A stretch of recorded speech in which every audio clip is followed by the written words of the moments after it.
Hello everybody, I'm now going to do a quick look around my brand new Herald Scrambler 125. It is the 2018 Euro 4 model. It is a gorgeous looking machine. Very Steve McQueen, The Great Escape Triumph retro look. It is obviously a Chinese built machine brought over here by Herald, where they do such things as changing the oil in the engine for decent oil, silkaline, and I'm not sure if they do the brake pads. I do in the bigger machines know they do this, but on the 125s I think it's just the engine oil they change. And just to show you, they do put a sticker on there to show you they do actually put silkaline in. So let's have a quick look at it. It is, there we have the dual clocks, and it is in miles per hour, although the odometer is in kilometers, which is a bit annoying.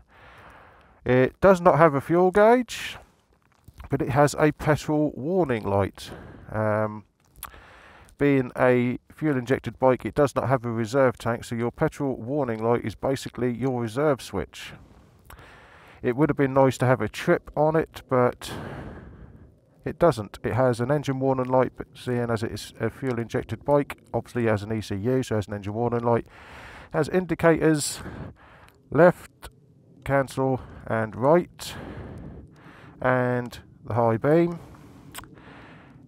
Being Euro 4, the headlight is on all the time, but the rear light, which I do have on, which is an LED light, is only on when you push this switch. So you have side lights and then you have main lights, which is a bit silly really. That switch is obviously there due to the fact they must have been still using parts off a Euro 3 bike, but as this has to have daytime running lights all the time, the switch is redundant. But I just leave it on at all times anyway. Obviously it also has the stop on the right hand side,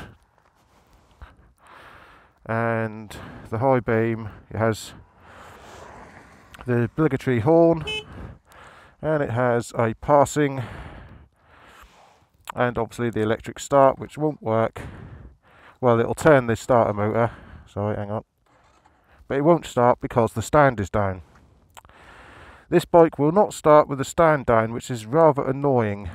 They could have had it so it won't start with it in gear, but unfortunately this bike will only start with the stand up, in gear or not.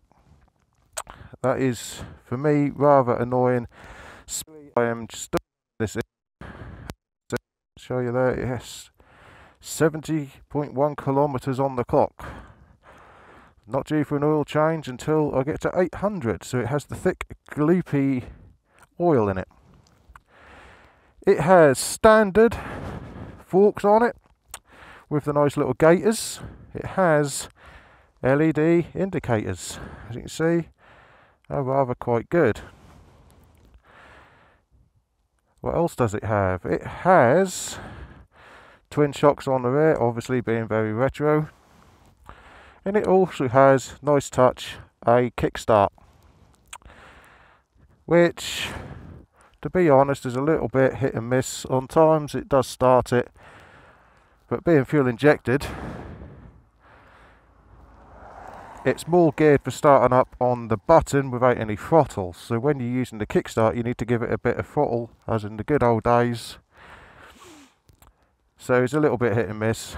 The engine, right, the engine is basically a direct copy of a Yamaha YBR 125 or a Yamaha XT 125. And it's a good engine. You have a proper dipstick there, not a little window.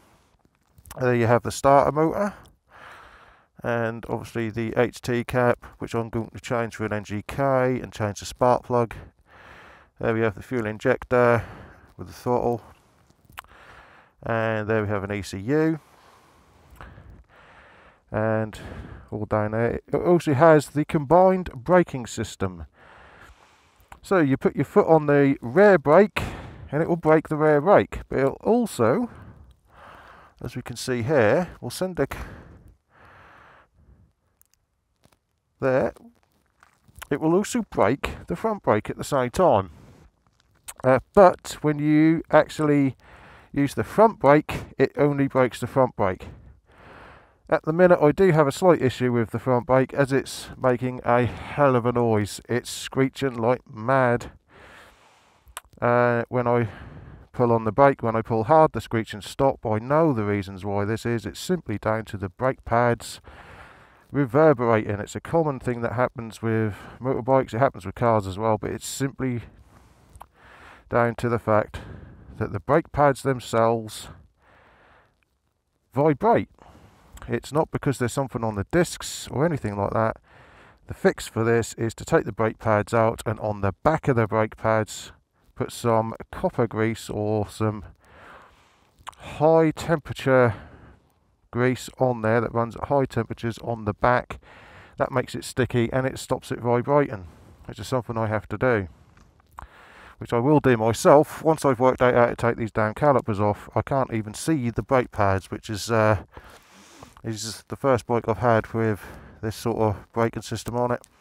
I think I've got to have to take the whole caliper off by the looks of it just to get to the brake pads, but I'll work that out in time. Got to give it a clean because it's been riding around out in the country and it rained this morning, so I've got slightly greasy roads which have been chucking up a bit of mud. It has on it Kenda tyres. That's Kenda, which are quite a popular tyre for cycles. They are up there price range of Schwable's and Maxxis tyres for push bikes, and they are nylon. Well, they say nylon on them. I don't know if it's a mixture of nylon and rubber, but they're not bad. They're not bad at all. Certainly on the dry roads, it's rather good. I find it a little bit hesitant when I ride, when I get to anywhere wet, because I'm used to using, more expensive tyres. I normally go for Bridgestone tyres, and I've got to source some replacement tyres on this bike and find out prices and find out where I can get a matching set of sizes. Now the front tyre is an 18-inch with 4.1 inches wide, and the rear tyre is a 17-inch with a 4.6 width rear. Actually looks wider than it is. Actually looks like it's almost as wide as a 130, but it's not. It's not even close. Also, what you get under here, under the number panel, which is quite nice, as the one at the front as well. Right, under here, we'll just pop this out. There we go, pop that, and off it comes. You have the battery. And also, underneath this bit, I'm not going to pull it out, but you have a little toolkit, which includes a tool for taking the spark plug out, a screwdriver which you can flip round, which has a Phillips end and a flat end, and I think there's some, and it's also used to turn the spark plug removal tool. And also there you see you have the main fuse, and that literally just pops off. You can see there that little bit. I'm not sure to do this one-handed. There we go. Where is it? Got to find it now. It's got to go in there, go in there. Got to do things one-handed. Right, that's there. Is that there? No, it ain't there. Hang on. Typical, trying to do stuff one-handed. Just bear with me, people. So I'll get this back on, and oh god, I've done this before, now I'm finding it very tricky. Oh, we'll forget about that for now, I'll just leave it off for now. And yeah, it's got typical side reflectors on it on the front there, and mirrors as well. Now I'm 6'2", and obviously I do get my shoulders in a little bit when I look in the mirrors, but I can see, without having to move my head or my shoulders around, behind me. I do obviously have a blind spot, but they're not bad. I'm leaving them on for now, but I probably will take them off or replace them with some bar end mirrors. It depends on the look. The other thing that I'm thinking about doing is getting a handlebar brace. I'm not going to replace the bars with Renfrews, I'm just going to get a handlebar brace to go in there, because I quite like the look of the handlebar brace, and it gives it a little bit of strength, and if I do go green lining or anything like that, that will you know, stop bars from, you know, flexing. There isn't too much to say about it really, apart from that. I'll try and put this little panel back on now. Again, sorry, you're on my seat now. Being rather awkward, this is. It's one of them things. You do it once and it was nice and easy, and when you want to do it on film, it decides to be a pain. Oh, never mind, oh, don't want. Get it. Oh, there we go. That side pops in, and the other side pops in. There we go, it's all back on. It's not really that much of an issue. Right, you have a chrome exhaust as well, by the way, which looks quite good. It's got a bit of a coppery tone to it. We'll see how that goes. It may end up getting taken off at some point. When I do, I'll replace the exhaust bolts that go connect it into the top of the engine. And if I do take it off, I will be completely rubbing it down and re-spraying it in matte black, and probably wrap the front half of the exhaust before it goes into the bell. Right, the next thing I'm going to do, which is the trick, is try and get you to hear it, but I have to take it off its stand. That's just tricky because I'm leaning it against myself. Right, here we go. It doesn't sound too bad. It's got quite a deep sound to it. I certainly don't want to replace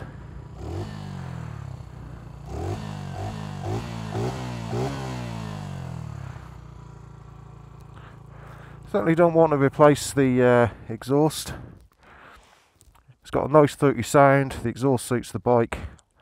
I just think I want to change the colour of it. Matte black, I think. Oh, the chain guard is a proper metal one, by the way. It's not plastic, which I quite like the idea of the fact that it is a proper metal one and not plastic. What else can I say about the bike? Not too much, really. If you want to split the mudguard down to make the front mudguard a bit smaller, you can just take these Allen bolts out, and this bottom section will come off. Again, I'm going to leave mine on because it means less spray coming up from the wheel into the engine, and it's filthy at the minute compared to what it was before I came out. Not happy about that, but what can you do? I am not someone that just goes riding when it's sunny. I ride in all weathers. I even ride in the snow. Well, I have done before. So there's not much else to say about it, really. It's still running in, so I can't really give you an idea of performance properly. It has got a 9.5 horsepower engine, but that's when it's run in, and it isn't run in. I do know the carburetted version of this is supposed to have 10.5 horsepower, But this is a fuel injected version, so it only has 9.5, but it gives a smoother power delivery over the carburetted version and better fuel economy. I'm hoping to get around about 100 miles to the gallon out of this, but we'll see how it goes. I do weigh quite a bit, as I say, I'm 6'2" and I'm pushing 18 stone. I am a bit too big physically for this bike, and I go for this. In the end I went for this, because I just love the look. The Maverick looks great, but it's got a bit too much modern looking with the USD forks. Oh, here's the car coming. I'm going to have to move my bike. Hang on.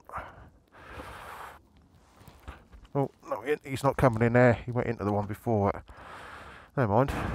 But anyway, I think that'll do for now. So, there you go. So far, very, very pleased with it. Oh, and it's got a 12 litre fuel tank, by the way. 12 litre. So, it's quite big. Well, it's not massive, but it's not tiny. It's just right. It doesn't look too big, doesn't look too small, holds enough fuel. We'll see how it goes. So, there we go. Oh, yeah, it weighs 126 kilo. So it's quite light. Off the top of my head, I can't really think about anything else what I can tell you. So, I will be updating. I'll do another video once I've actually put a few more kilometres on it, and then we'll see how we go. See if there's any problems coming up, apart from that brake one. I don't think there is any at the minute. Alright, thank you for watching. Hope you got a good bit of information out of this, and it is my first YouTube video, so you know, bear with me. Hopefully they'll get better with time. Catch you later. Bye bye.